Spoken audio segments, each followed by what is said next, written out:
এত সুস্বাদু এত মজাদার একটি ভর্তা। এরকম একটা ভর্তা হলে নিমিষে 1 প্লেট ভাত খেয়ে ফেলা যায়, আর কিছু লাগে না। মাছ মাংসকেও হার মানায় এরকম ভর্তা হলে। তো এরকম বেশি করে ভর্তা আমি সবসময় মাঝে মাঝে প্রায়ই বানিয়ে রাখি। আসসালামু আলাইকুম, সকলে কেমন আছেন? আশা করি আল্লাহর রহমতে ভালো আছেন। যে যেখান থেকে আমার ভিডিওটি দেখতেছেন প্লিজ একটা লাইক দিয়ে ভিডিওটি দেখা শুরু করবেন। তো আমি কিন্তু এখানে চাপা শুটকি নিয়েছি, ডাঁটার শাক, তারপরে রসুন কোয়া করে নিয়েছি, রসুন, তারপরে পেঁয়াজ। তো আমি কিন্তু শুটকিগুলো প্রথমে ডাঁটার শাকগুলো ভালো করে ধুয়ে তারপরে কুচি করে নেব। কুচি করে তারপরে আমি এখানে চলে আসলাম। আমি আসলে শুটকিটা পাটায় বেটে নিয়েছি, শুটকিটা ভালো করে ধুয়ে তারপরে শুটকি আর পেঁয়াজ একসাথে বেটে নিলাম। এই যে পাটায় খুব সুন্দর করে বেটে নিয়েছি। পেঁয়াজটা একটু আস্তে আস্তে রেখেছি, কিন্তু ভর্তার মধ্যে কিন্তু পেঁয়াজটা একটু আস্তে আস্তে পেঁয়াজটা থেতু করে দিলে কিন্তু ভর্তাটা খেতে খুব ভালো লাগে। বিশেষ করে শুটকির ভর্তার মধ্যে কিন্তু এরকম করে পেঁয়াজ দিলে খুবই খেতে ভালো লাগে। তো আমি প্রথমে কড়াইতে এখানে তেল দিয়ে দিলাম। কড়াইটা গরম হওয়ার পরে ভর্তার মধ্যে কিন্তু একটু তেল মোটামুটি একটু বেশিই লাগে। তো এখানে তেল দিয়ে প্রথমে রসুনের কোয়াগুলো দিয়ে দিলাম। তো এগুলো কিন্তু আমি ভালো করে সিলে ধুয়ে নিয়েছি। তো রসুনের কোয়াগুলো আমি একটু হালকা করে ভেজে নেব, মানে হালকা একটু বাদামি ব্রাউন কালার আসা পর্যন্ত ভেজে নেব। তো আমার কিন্তু ভাজা হয়ে গেছে। তারপরে আমি এখানে এখন দিয়ে দিলাম শুটকি আর আপনার যে ডাঁটার শাক আছে, ডাঁটা শাকগুলো, তো সবগুলো দিয়ে দিলাম কড়াইয়ের মধ্যে। এখন আমি এক এক করে মশলা দিয়ে দেব। তো এই ভর্তার মধ্যে তেমন কোনো মশলা লাগে না, হলুদ আর মরিচ আর একটু ধনিয়া দিলেই চলে। রসুনটা বেশি করে দিতে হয়, রসুন পেঁয়াজ ওগুলো কিন্তু ভর্তার মধ্যে একটু বেশি করে দিতে হয়।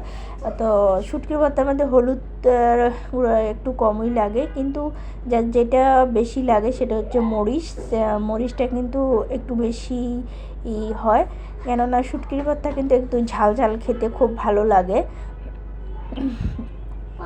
তো ভর্তা বানাতে তেমন কোনো, তো আমি একটু হালকা ধনিয়ার ফাঁকি দিয়ে দিলাম।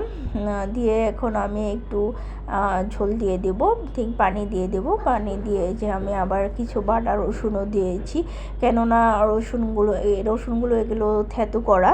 তো থেতু করা কিছু রসুন দিয়েছি আমি, কিন্তু আস্তা রসুনও দিয়েছি। এখন লবণ দিয়ে দিলাম।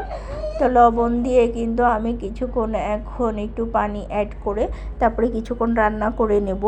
এটা জাস্ট বেশি সময় লাগে না আসলে রান্না করতে। তো যতক্ষণ কিন্তু রেডি করতে একটু সময় লাগে, তো আর কি, কিন্তু রান্না করতে অত সময় লাগে না, কিন্তু খেতে খুবই দুর্দান্ত স্বাদ হয়। তো আমার কিন্তু এই ভর্তাটা খুবই ভালো লাগে, তো আমি মাঝে মাঝে করি ভর্তাটা।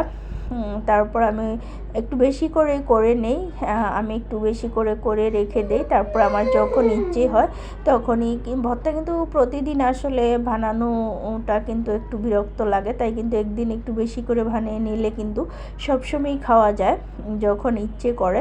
তো ভর্তা কিন্তু আমাদের খুবই ভালো লাগে। তো যারা ভর্তা খেতে পছন্দ করেন তাদের জন্য কিন্তু এই ভর্তাটা খুবই মজাদার এবং অনেক সুস্বাদু একটি ভর্তা। এরকম একটা ভর্তা হলে কিন্তু আর কোনো কিছু প্রয়োজন হয় না। তো এই যে দেখুন, আমি কিছুক্ষণ ঢেকে দেব যাতে শাকটা সিদ্ধ হয়ে যায়। তো অল্প একটু ঢেকে দিলাম। তারপরে আমি কিছুক্ষণ এখন নেড়ে ছেড়ে এটা শুকিয়ে নেব, তাহলে কিন্তু আমার হয়ে যাবে ভর্তা বানানো।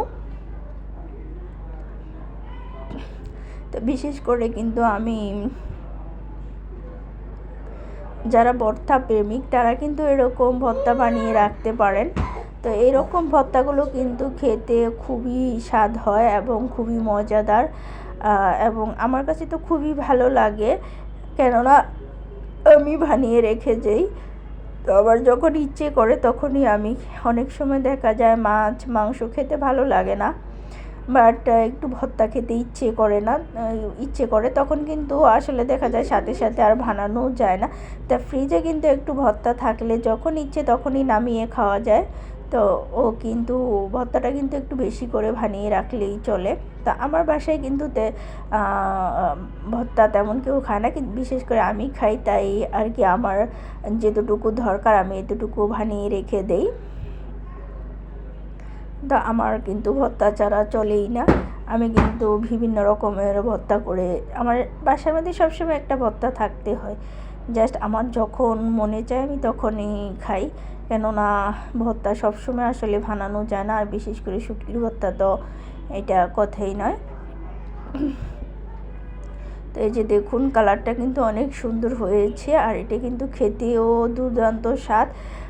তো যারা এতক্ষণ, তো আমি কিন্তু এখন লাস্টে একটু সরিষার তেল দিয়ে দিচ্ছি যাতে ভর্তাটা আর একটু স্বাদ হয়। সরিষার তেলে কিন্তু ভর্তা একটু বেশি স্বাদ হয়। তো আমি আর একটু সরিষার তেল এখন লাস্টে দিয়ে দিলাম। এখন আর একটু নেড়ে চেড়ে তারপর নামিয়ে নেব। রসুনগুলো কিন্তু দেখুন একদম আস্তে আস্তে আছে। তো যারা এতক্ষণ ধরে আমার ভিডিওটি ধৈর্য সহকারে দেখতেছেন তাদের সকলকে অসংখ্য অসংখ্য ধন্যবাদ। প্লিজ যারা নতুন বন্ধু হয়ে থাকেন সাবস্ক্রাইব করে পাশে থাকবেন, বেল বাটনটি বাজিয়ে দেবেন। যখনই আমি নতুন ভিডিও ছাড়ব তখনই আপনাদের কাছে নোটিফিকেশন চলে যাবে। তো আমার কিন্তু ভর্তাটা অলরেডি বানানো হয়ে গেছে। কার কার এরকম ভর্তা পছন্দ, আসলে অনেকেই এরকম ভর্তা খেতে চায়, আবার অনেকেই হয়তো খায় না। তো এটা হচ্ছে যার যার ব্যাপার। সবাই ভালো থাকবেন, সুস্থ থাকবেন। আল্লাহ হাফেজ, আসসালামু আলাইকুম।